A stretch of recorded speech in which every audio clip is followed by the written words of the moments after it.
Hi, and welcome to our last class, week 15 for an international cuisine. My apologies for not having the live Zoom class this week. Situation changed. I had a chef lined up, but circumstances occurred that we couldn't be present. So I'm just going to do this brief summary of the class. And I've got a couple things to cover and some of your comments from the different chefs that we've had join us. And also I'm going to issue you a challenge at the end of this brief discussion. So here goes. The main purpose of this course, Cultural Cuisine, no doubt we've learned some ideas and cooking techniques, but I think the fundamental issue, the undertone of the course was to help us understand different cultures. And we looked at the factors and things that influence a culture. In class, we debated whether you had to be from the region. So to cook what we would consider perhaps authentic cuisine from a region, do you have to be from that region? So for example, only somebody from China could cook Chinese food here in Canada. Or was it about the ingredients from that origin or that region? So for example, if you want to cook Greek food, do you have to really use Greek olive oil, or could you substitute something and it would still be acceptable? Or was it about the technique or some special equipment? So making naans, do you need to have a tandoor oven, or could you make naans in some other way or using some other equipment? Or do we have to acknowledge the history or the background, how the cuisine evolved? So the example in class we talked about was soul food. If you're going to celebrate soul food and talk about the soul food as a type of cuisine and be interested in it and appreciate it, are you also obligated to also understand its origins and where it came from, in that case, slavery? And you also have to understand, so if the way to understand is to go there. So you have to actually have to travel to the location. And Chef Reza talked about that, about whether, that region in the whole Caribbean region is one dish appropriate to say it represents the whole region and all the different people and cultures that are grouped together in that one region. So you have to go to Cuba or Trinidad or the Bahamas to actually understand the food. So which is it? How does that work? So that's the things we I hope we circled around and we discussed in class. So I just wanted to reflect quickly on what each chef, I think, on a one level contributed to our discussion, and then maybe some feedback that I received from each of you. So if I look at that screen share right here, and I look at what Chef Reza did, she came in and talked about her roots being from Trinidad, originally born in Canada, but she really identifies as a person from Trinidad. But she was very cautious and talked about that the understanding that all food from that region is not the same. And we saw that video of Jamie Oliver talking about cultural appropriation, and we have to be careful. And that definition would be if somebody takes a custom or adopts a custom or practice or food from another people and uses it for their own good. And usually it's a more dominant people and they do it for gain. So in the case of maybe that Jamie Oliver example, he was using it to add some cachet and some class perhaps to marketing value to his product, even though by what we saw in the video, it was not authentic and it in some ways offended people. So she was cautious of that or cognizant of that. And Fernando in his comments said, I didn't know that salted cod was very popular in Jamaica. In Brazil, salted cod is very popular too. And just like your culture, we inherited the popularity of cod from Portugal and Spain. So again, we have to understand that it's okay to share things, to have impact from different regions. But we still have to recognize that a region is going to have some ownership of things, and we have to be careful that we don't appropriate them. We could talk about product origin like Parma ham and different things like that, Swiss cheese. Are we allowed to say that we make cheese in Canada? It's got holes in it, so therefore it's Swiss cheese. Well, it didn't come from Switzerland. It's a Swiss style cheese, but is it appropriate to call it Swiss cheese? So that discussion focused there. Chef Constantinos, what I found amusing from his conversation was the fact that it was kind of a time warp when he came here a few years ago from Greece and having been a chef in Greece. He was surprised with the authentic Greek restaurants here. We're kind of in a time warp. Those people here in Canada maybe came over in the 80s or something and were cooking their knowledge, their skills of Greek food when they came over. So the clock sort of stopped for them and they've been cooking the same way. So when he came over and tried Greek restaurants, he called his friends, other chefs, he said, and said, this is funny because they're cooking the way, you know, our previous generations did. So they're not cooking authentic current Greek food. So things have changed. They're both authentic, but the timeline has changed because those expats were here and had not sort of, I guess, kept up with the modernization of a cuisine. So a cuisine is not necessarily static either, right? It's not a point in time that stays that way.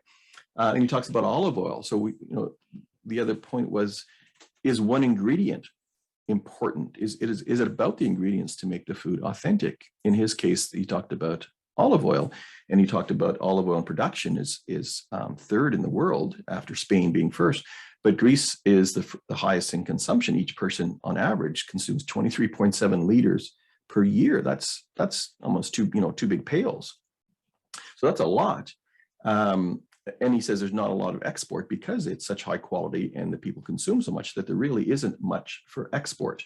But they'd won a competition, and it was important to the culture, the food as an ingredient. To him, it was important that, again, he's a little biased because his family has an orchard, but for him, that ingredient was kind of important. Then Maria talked about Mexican food and the importance of that heritage component of how it does connect to the background, and some of those techniques and dishes do stay locked in time. So kind of the opposite of what Constantinos said, that it is okay that we're still cooking the way we did 100 years ago or 1,000 years ago, because that's part of our heritage. That sort of locks it in and creates an identity. So we're not sort of grouped in with just a whole other group of people. And Paul said how each different region in Mexico is still so heavily influenced by the indigenous people of each region, and combined with the Spanish or European cuisine to various degrees, but they're still holding on to traditions. And so that again speaks to the idea of it's important that the technique and the way it's done is sort of timeless, does remain.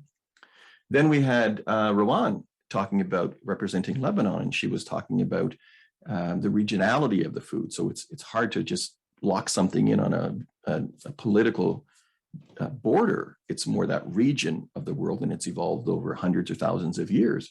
And Amy shared that the main undertaking, the takeaway that she understood from the presentation, was that there are certain dishes that can't be named for one particular country or a culture, that there's influences that make it so.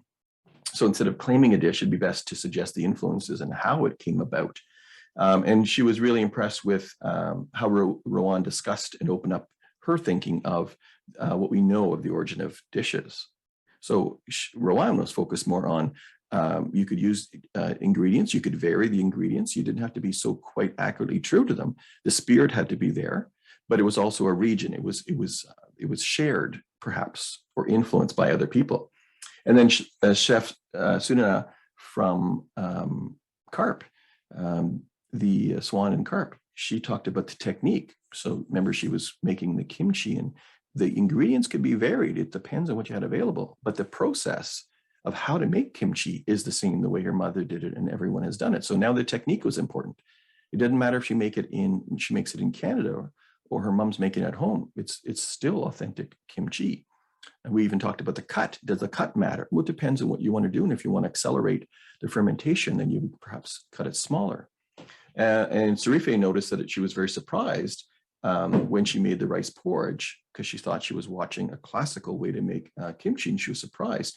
But as she said, students can improve themselves by learning from very talented chefs. So we have to be sort of open-minded and look for those opportunities to ourselves to learn more. So I'm hoping that the course was enjoyable, that you learned a lot, that you took stuff away.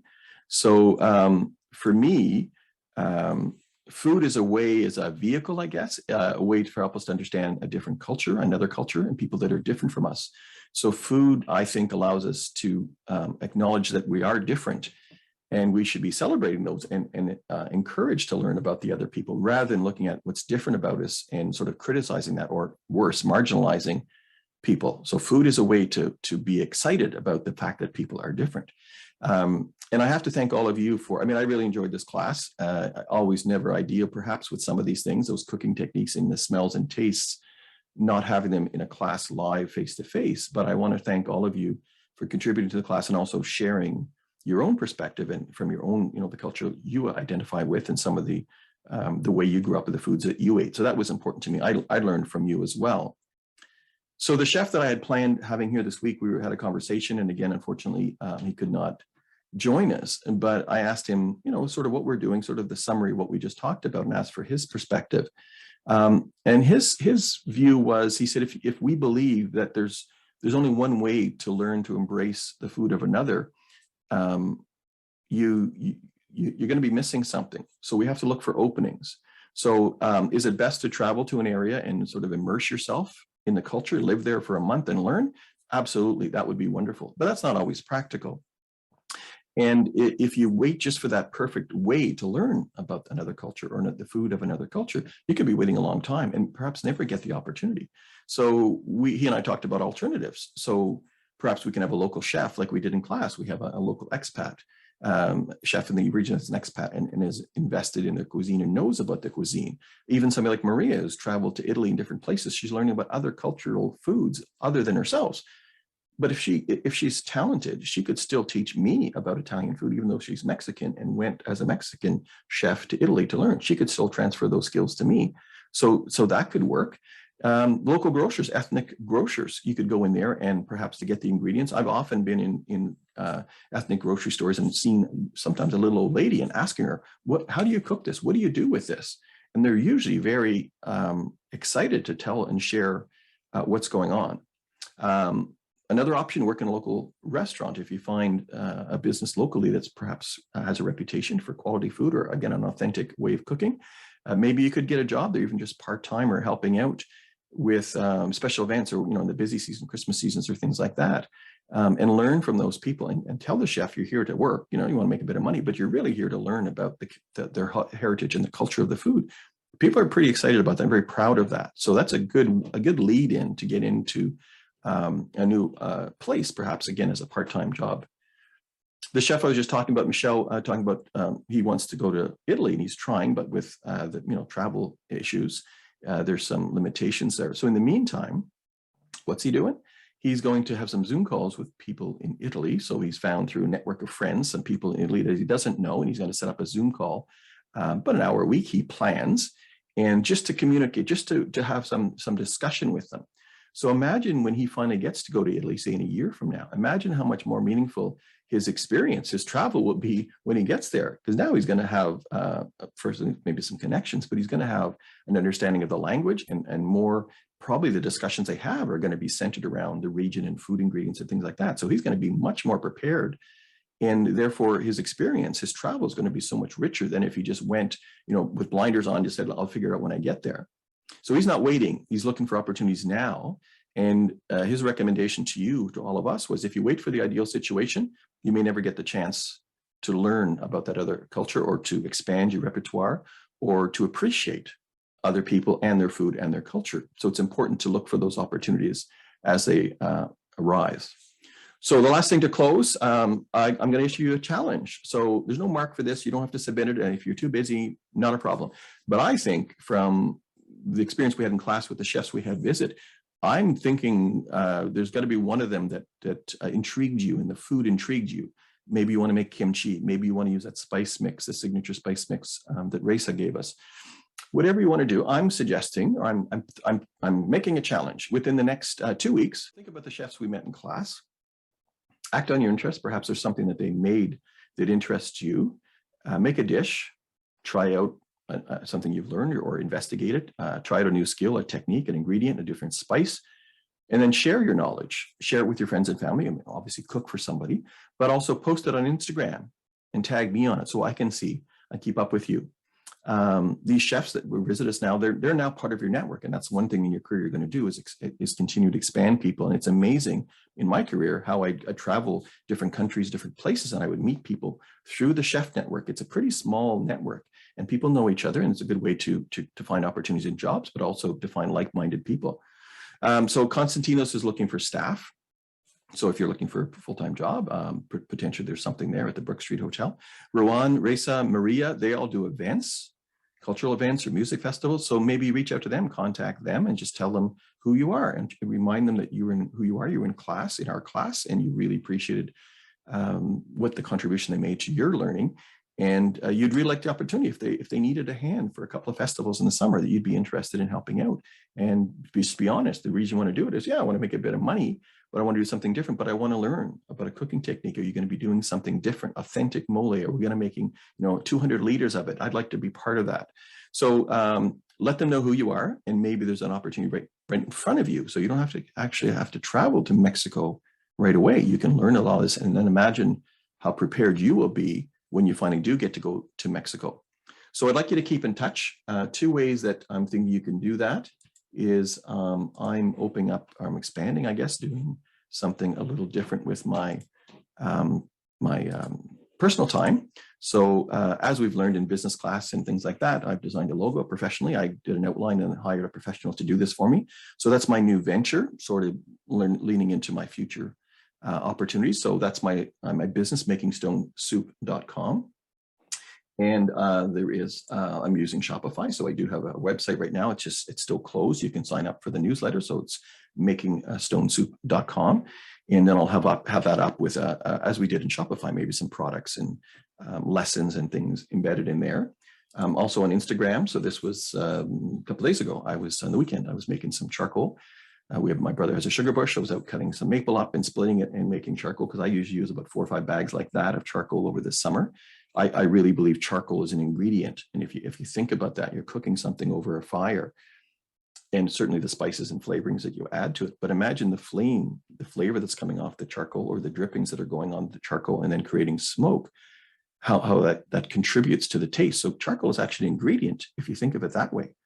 Because if you want to do the opposite and put something on that doesn't taste good, like a piece of an old tire, and you're going to burn an old tire to cook on. Old tires make great flames. They burn very hot. But imagine the taste that's going to add to your food. You would never do that. So why wouldn't you use something that's going to impart or add a flavor perspective to, or increase the value of your food? Or again, I think charcoal is an ingredient. So that's why I started making my own. I have a YouTube channel as well. So I'm just getting videos ready to upload, and I'm going to have some lessons on there and different things for the general public. Not so much for you. You guys could do your own channel, but perhaps this will help you, or maybe inspire you to do something on your own. I'm going to be actively using Rowan, the same people that came to class, and Reza for information on how they did certain things in package and how successful their teaching in schools are. I can learn from them, and I'm going to incorporate that into my plan for my go forward business for myself. So again, I just want to thank you for participating in the class. It was my pleasure to have you. I hope you really took a look at food and expanded your repertoire, but also your interest, and you use this as a vehicle to help understand other people. Great to have you. Thank you, and take care.